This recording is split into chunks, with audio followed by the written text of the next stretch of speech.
down and out on you. Sexual exploitation, forced labour, kidnapping and violence are not usually thought of as subjects for primary school-aged children, but the Church of England has found a way to take its fight against all forms of modern slavery into the classroom, in a way that will equip and protect children, while at the same time keeping lessons fun. Your heart just beats telling you it's... Well, children are vulnerable by definition in a way, but they're particularly vulnerable to trafficking. A third of the people trafficked in 2017 were children.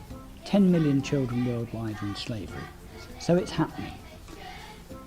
Many people don't notice it, and in the school environment there are tragic cases of young people being abused, being oppressed, but going to school and nobody noticing.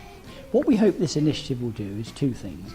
One is help young people recognise slavery isn't something that happened 200 years ago, but is happening in their midst. And secondly, it will give them some clues about what it looks like in reality, how to protect themselves, and how to look out for others. Tired faces in the same old game. The Church of England has partnered with the Just Enough group for the initiative, and together they've produced lesson plans for primary and secondary schools, as well as a fun song that they're encouraging schools to sing as part of the education. Ellie Gerling is Head of Education and Training for the group. In terms of when we look at modern day slavery with primary schools, we focus on the ideas of who we can turn to and what we can do to protect ourselves.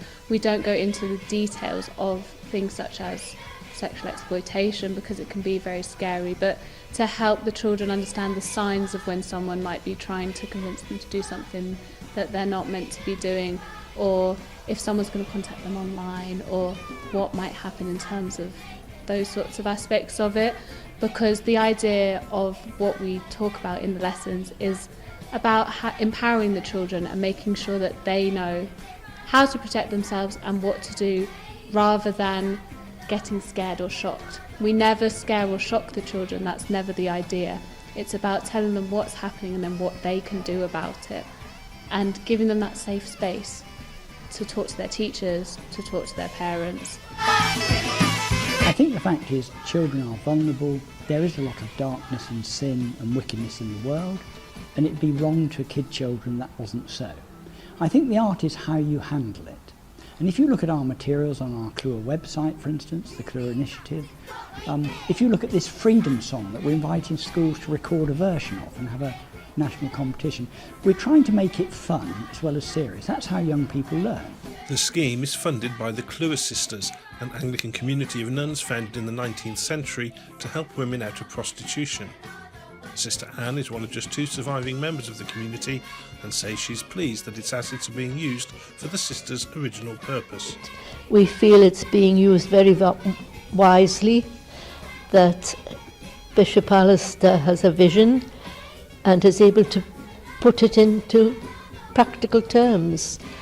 All in all, it has been a very good way of giving money, which is working in today's world in the way the sisters worked when there were lots of sisters and they could all help with the work.